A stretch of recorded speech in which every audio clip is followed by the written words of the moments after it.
कि मेरी निगाह ने ये कैसा ख्वाब देखा है, जमी पे चलता हुआ माहताब देखा है।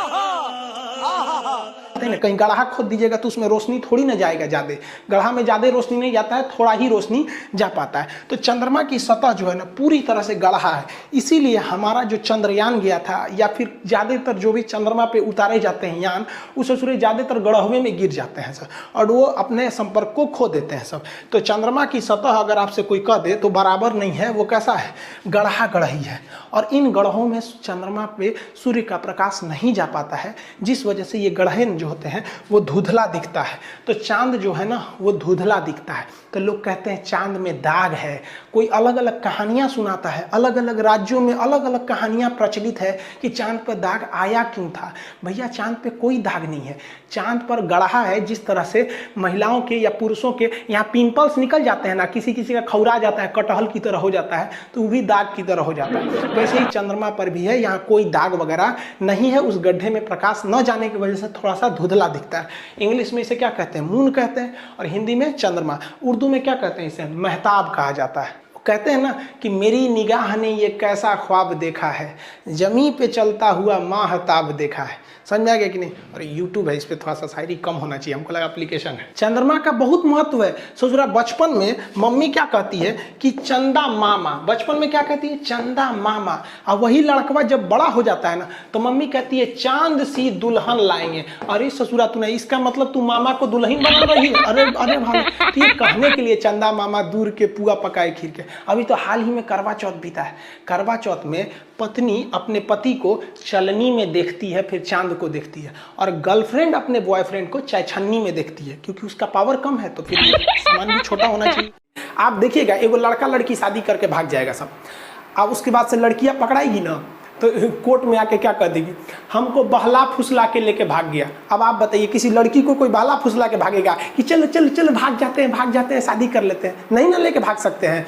ऐसे कोई लड़की को लेके भागेगा, और देखो कौआ कौआ कौआ। अरे बहलाया फुसलाया किसको जाता है, जिसके पास बुद्धि नहीं है। तो हमारा कानून कहता है कि देखिए समाज को बेहतर बनाने के लिए जरूरी नहीं कि सब पे कानून बराबर लगे, किसी पे थोड़ा सख्त कर दीजिए, किसी पे कम कर दीजिए। इसका मेन मकसद है हिंदुस्तान को अच्छा रखना, इसीलिए इसको लाया गया है कि थोड़ा बहुत ऊंच नीच हो जाता है। देखिएगा लड़का लड़की अगर भाग जाएगा ना तो कोर्ट में लड़का का कोई ज्यादा वैल्यू नहीं दिया जाएगा, लड़कियां जो कहेगी वो सही हो जाता है। इससे क्यों रखा गया इस चीज को, ये एक तरह से जरूरी भी है, क्योंकि ज्यादा अगर बराबर कर देंगे ना तो फिर समाज में एक डिसबैलेंस हो जाएगा। आप देखिए कि राष्ट्रपति और राज्यपाल जो है इनका आता है अनुच्छेद 14, इसमें बड़ा कंफ्यूजन, ध्यान रखिएगा यूपीएससी में इससे क्वेश्चन पूछता है। इसमें दो तरह की बातें कही गई हैं। एक कहा गया है कि कानून के समक्ष समानता, यानी कानून के आगे सब बराबर है। इसीलिए कानून पे देखेंगे ना एक पट्टी लगा रहता है, औरत पे तलवार ली रहती है, तराजू, कहती है कि हमारे आंख पे पट्टी है। अब तुम आगे राष्ट्रपति हो कि चपरासी हो, ऊंचे जाति के हो, दलित हो, मुस्लिम हो, जैन हो, कोई मतलब नहीं, गलती किया छपाक दे काट देंगे। यानी कानून के समक्ष समानता, इक्वेलिटी बिफोर लॉ। बिफोर का मतलब पीछे नहीं, बिफोर का मतलब सामने नहीं, देखते अपोजिट मतलब सामने। तो कानून के सामने सब बराबर है। ये बातें सबसे पहले किसने किया था, एवी डेसी। एवी डेसी एक बहुत बड़े शास्त्री थे, उन्होंने ये बात को बताया था। ये यूपीएससी का क्वेश्चन पूछा है कि एवी डेसी का सिद्धांत कौन है, तो कानून के समक्ष समानता। इसी को फॉलो किया गया ब्रिटेन में। ब्रिटेन में कानून सबके लिए बराबर है, वहां की रानी के लिए भी, प्रधानमंत्री के लिए, सबके लिए भी। लेकिन अमेरिका के लोगों ने कहा कि ये गलत है, कानून सबके लिए बराबर नहीं होना चाहिए। जैसे मान के चलिए कि कोई 5 साल का लड़का है, वो क्लास 5, मान लीजिए कोई क्लास 5 साल का लड़का है, और कोई लड़का 20 साल का है, तो क्या एक ही कानून दोनों पे लागू कर देंगे। देखिए तो 5 साल के लड़के का टिकट ट्रेन में आधा लगता है, और 20 साल के लड़के का टिकट पूरा लगता है। अब अगर कोई सुप्रीम कोर्ट में केस ठोक दे इस आधार पर कि सुप्रीम कोर्ट आप बहुत बड़े कानून के रक्षक बनते हैं, ये बताइए हम 20 साल के हैं तब वो भारत के नागरिक हो, बचो है तब वो भारत का, ओकरा आधा का है लग रहा है, हमरा का है पूरा लग रहा है। समझ में आया कि नहीं आया।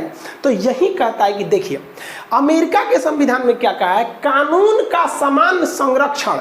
यानी अगर आप बड़े हैं या छोटे हैं, अगर कोई गलती कर दिए हैं तो सजा आप दोनों को बराबर मिलेगी, लेकिन कुछ हद तक आपको अलग देखा जाएगा क्लासिफिकेशन के नाम पर। जैसे भारत में महिलाओं को फांसी नहीं लगी अभी तक, कुछ डिफ्रेंसिएशन करना ठीक है। ये क्यों ठीक है? क्योंकि समाज को एक बेहतरीन बना के रखने के लिए। आप देखिएगा, एगो लड़का लड़की शादी करके भाग जाएगा सब, अब उसके बाद से लड़कियां पकड़ाएगी ना तो कोर्ट में आके क्या कर देगी, हमको बहला फुसला के लेके भाग गया। अब आप बताइए, किसी लड़की को कोई बहला फुसला के भागेगा कि चलो चलो चलो भाग जाते हैं शादी कर लेते हैं? नहीं ना लेके भाग सकते हैं।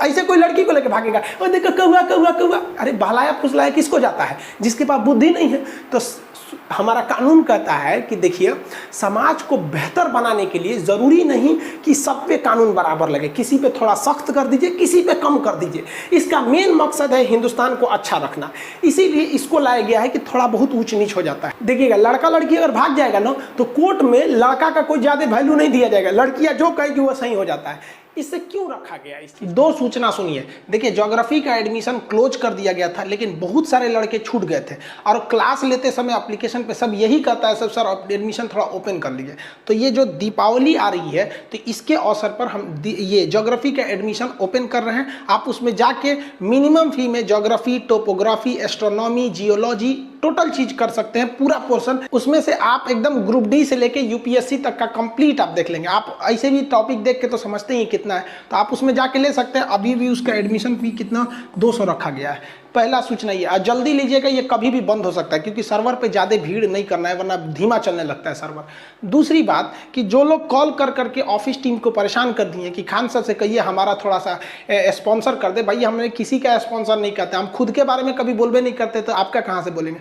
दूसरा, ये लोग परेशान करते हैं लोग कि सर आप हमारे पास इतने पैसे ले लीजिए, हमारे यहाँ आके पढ़ाइए। भाई हम कहीं नहीं जा सकते हैं, तो इसलिए आप प्लीज़ परेशान मत किया कीजिए। इतना परेशान कर देते हैं लोग कि ऑफिस के नंबर को ऑफ करना पड़ता है और फिर स्टूडेंट्स को प्रॉब्लम हो। हम यहाँ प्रचार नहीं कर सकते किसी का, और दूसरा हम कहीं नहीं जा सकते, हमें कोई ले नहीं जा सकता। आप कीमत की बात छोड़िए, हिंदुस्तानी है, हमें प्यार से बुलाया जाता है, खरीद तो कोई नहीं सकता है हमें। जिसके रीजन भी है, अगर हमको कोई करोड़ में खरीदेगा तो कल को वो हमारी फीस 200 रुपये तो रखने नहीं देगा, फिर गरीब लड़के मारे जाएंगे। इसलिए आप इसको समझेंगे, एडमिशन जल्दी से लेना होगा जिनको लेंगे, वरना ये फिर बंद हो जाएगा। मिलेंगे नेक्स्ट क्लास में। जय हिंद।